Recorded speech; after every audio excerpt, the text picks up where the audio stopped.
I am gonna tell you what is trigonometry. और आपने video end तक देखनी है क्योंकि this is one of the most important videos even for engineering students, क्योंकि trigonometry बहुत से बच्चों की प्रॉब्लम होती है कि यार ट्रिग्नोमेट्री है कि बगैर कॉन्सेप्ट के बिल्कुल यूज़लेस होती है। ठीक है, तो बेसिक कॉन्सेप्ट है, बहुत ही ध्यान से सुनिएगा। तो I am sir Usama and welcome to the instructor. आइए स्टार्ट करते हैं।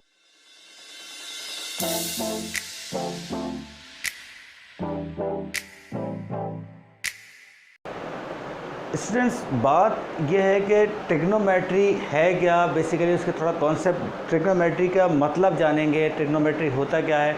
सबसे पहले आपको ये बताऊं कि ट्रिग्नोमेट्री टेक्निक है, बेसिकली एक मैथमेटिक्स की टेक्निक है जिसके ज़रिए हम किसी भी चीज़ की हाइट या उसका डिस्टेंस मेजर कर सकते हैं। ठीक है, मान लीजिए कि आप किसी टावर पे खड़े हैं, चलो बुर्ज खलीफा ले लो, बुर्ज खलीफा पे आप खड़े हुए हैं, वहाँ से आप नीचे किसी चीज़ को देखना है, किसी एक एंगल पे आपने सामने कोई चीज़ है, कोई बंदा खड़ा हुआ है, कोई भी चीज़ इसको देखनी है, तो क्या आप बगैर मेजर करें आप उसकी हाइट, उसका जो डिस्टेंस है, सॉरी जो उसका डिस्टेंस है, जिस डिस्टेंस से जिस फासले पे वो चीज़ खड़ी हुई है, क्या आप मेजर कर सकते हैं? बिल्कुल कर सकते हैं। इसी तरह अगर आप मान लीजिए आप एक नीचे खड़े हुए हैं और आपको जो है ऊपर देखना है, आपको किसी टावर पे ऊपर देखना है, इसका रिवर्स ऑर्डर अगर कर लें, उल्टा कर लें इसका, तो आप क्या उसकी हाइट मेजर कर सकते हैं कि आप कितनी हाइट पे देख रहे हैं? बगैर मेजरमेंट किए कि आप उसकी हाइट पता लगा सकते हैं? बिल्कुल पता लगा सकते हैं। और इसी मैथमेटिक्स की टेक्निक को जिसके ज़रिए हम ये चीज़ें पता लगा सकते हैं उसको हम ट्रिग्नोमेट्री कहते हैं। बात क्लियर हो रही होगी। अब ट्रिग्नोमेट्री वर्ड का मतलब क्या है? ट्रिग्नो बेसिकली 3 अल्फाज से मिल के बना है, ट्री, गॉन और मैट्री। ठीक है, अब ट्री मतलब वही ट्राई कह लो उसको, कि 3, ट्राई मतलब 3, 3 होता है, गॉन मतलब उसकी साइड्स, और मैट्री मतलब उसकी मेजरमेंट। तो बेसिकली ये 3 चीज़ें, यानी तीनों चीज़ों का मुरक्कब जो हमारा ट्रिग्नोमेट्री होता है। अच्छा, इसी तरह अगर हम मान लीजिए एग्जाम्पल ले लेते हैं, जिस तरह मैंने आपको बताया कि एक टावर की मिसाल दी थी, यहाँ पे हम ग्राफ में देख लेते हैं, इसके अंदर एक हम राइट एंगल ट्रायंगल बनाते हैं, और इसके अंदर हम राइट एंगल ट्रायंगल का ही क्यों इस्तेमाल करते हैं ट्रिग्नोमेट्री में? क्योंकि मैंने आपको वर्ड्स बताए 3 साइड और 3 एंगल, यानी साइड्स उसका और उसका एंगल और उसकी मेजरमेंट। तो यहाँ देखें ट्रायंगल में हमारी साइड्स होती हैं, ये इसको मान लीजिए ए ले लेते हैं, इसको हम बी ले लेते हैं, इसको हम सी का नाम दे देते हैं। तो ये जो होती हैं हमारी ये साइड्स होती हैं, और ये इनके दरमियान जो ये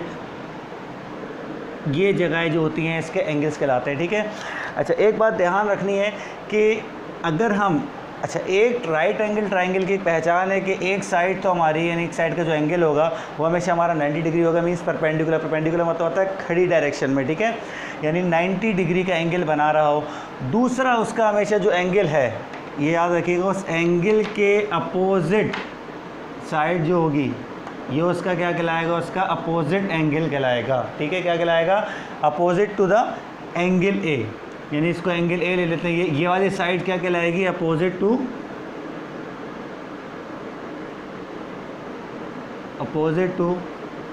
एंगल ए। ठीक है, अच्छा अब ये वाली साइड आपकी कौन सी कहलाएगी? तो इसको बोलते हैं हम एडजेसेंट टू एंगल ए। अब ये एडजेसेंट क्या होता है? मैथमेटिक्स कैसी, एडजेसेंट का मतलब होता है मिला हुआ, जुड़ा हुआ। यानी अगर इस एंगल के रिस्पेक्ट से हम बात करेंगे तो इस एंगल के रिस्पेक्ट से ये वाली जो लाइन है, देखें ये बिल्कुल इसके साथ जुड़ी हुई है। और मैथमेटिक्स में आपको पता है कोई भी चीज़ इलॉजिकल नहीं होती, सब में कोई ना कोई लॉजिक होती है। अब यहाँ पे देखो ये कहलाएगी एडजेसेंट ऑफ एंगल है। अच्छा, अगर आप यहाँ इस एंगल की जगह हम इस एंगल को देखते हैं, यानी इस एंगल के रिस्पेक्ट से अगर बात करते हैं, तो अब इस एंगल के साथ वाली जो ये साइड है ये हमारा एडजेसेंट कहलाएगी, और ये साइड जो है इसको ऑब्वियस सी बात है कि अपोजिट कहलाएगी। अच्छा, अब बात ये आती है कि ये जो साइड है इसको नॉर्मली हम बोलते हैं क्या है? बेस, जिसके ऊपर ये पूरा राइट एंगल ट्रायंगल बना हुआ है, तो इसको हम क्या बोलते हैं? बेस बोलते हैं। ठीक है, और जो उसकी परपेंडिकुलर साइड जो आपको बताया था, जो खड़ी वाली साइड उसको हम परपेंडिकुलर बोलते हैं। सबसे बड़ी वाली साइड होती है राइट एंगल ट्रायंगल में, उसको हम क्या बोलते हैं? हाइपोटेन्यूस बोलते हैं। यहाँ तक बात क्लियर है? अच्छा, यहाँ तक तो बहुत से बच्चों को पता ही होता है, लेकिन अब बात ही कि सर फॉर्मूलाज कैसे याद रखें, क्योंकि इवन कि यूनिवर्सिटीज़ के जो स्टूडेंट्स होते हैं इंजीनियरिंग वाले, उनको भी याद रखने बड़ी मुश्किल होती है, उनको रटवाया जाता है। तो आज को इतना बेहतरीन तरीके से इंशाल्लाह कोशिश करूँगा समझाने की, आपको याद करने की उसके बाद ज़रूरत ही नहीं पड़ेगी। तो यहाँ तक आपको बात अगर क्लियर हो गई तो आगे चलते हैं कि इसमें कुछ फार्मूलाज हैं, वो क्या है? सबसे पहले आ जाता है साइन थीटा। अब ये साइन क्या है, थीटा क्या है? साइन का इस्तेमाल बेसिकली एक इंडिया के एक नाम याद नहीं है, इंडिया के एक मैथमेटिशियन थे, उन्होंने साइन का इस्तेमाल मैथमेटिक्स में यूज़ किया था। और ये थीटा क्या है? ये बेसिकली फंक्शन होते हैं, थीटा एक एंगल है, जिस तरह हमारे अल्फ़ा है, बीटा है, गैमा है, जो नॉर्मली एंगल्स पढ़ रहे होते हैं, आपको स्क्रीन में नज़र आ रहे होंगे, उनमें से एक 8वां हिस्सा इसका है, उसको हम बोलते हैं थीटा। तो बेसिकली हमें जो यहाँ समझना है, फॉर्मूले समझना है, फॉर्मूले साइन थीटा, इसके बाद आता है कॉस थीटा, इसके बाद आता है टेन थीटा। अच्छा, अब इनके फॉर्मूलाज हम किस तरह याद रखें? हमें तो रटवाए जाते हैं, या कुछ टीचर, कुछ नहीं, अक्सर टीचर्स ऐसे होते हैं जो उसको वाकई समझाते हैं। तो हर टीचर का एक अपना तरीका है, एक अपना मेथड है। तो मेरा तरीका, मेरा मेथड क्या है वो आप देखें, इंशाल्लाह आपको बहुत अच्छी तरह समझ आएगा।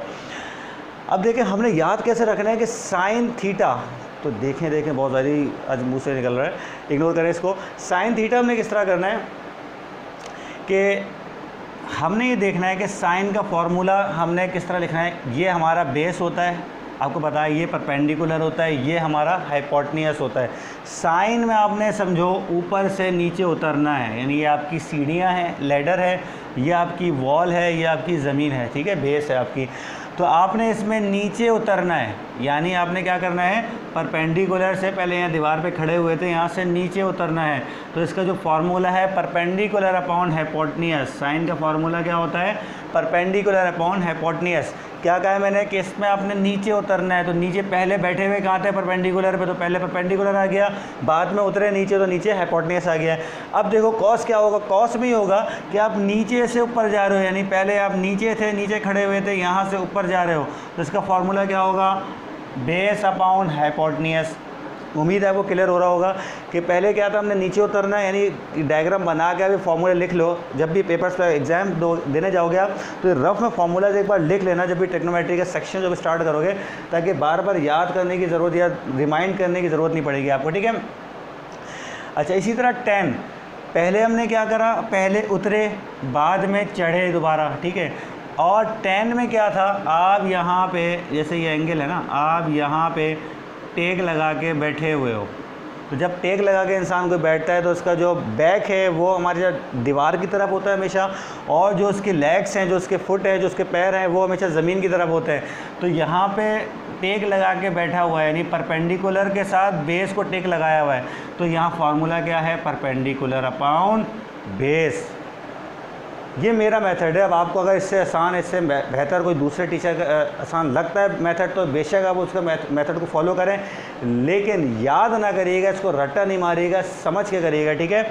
तो ये इसके साइन के फार्मूलास आ गए। अच्छा, अब 3 और है, टोटल 6 फार्मूलास है ट्रिग्नोमेट्री। असल 3 ये थे, वो उसके सारे अपोजिट होंगे।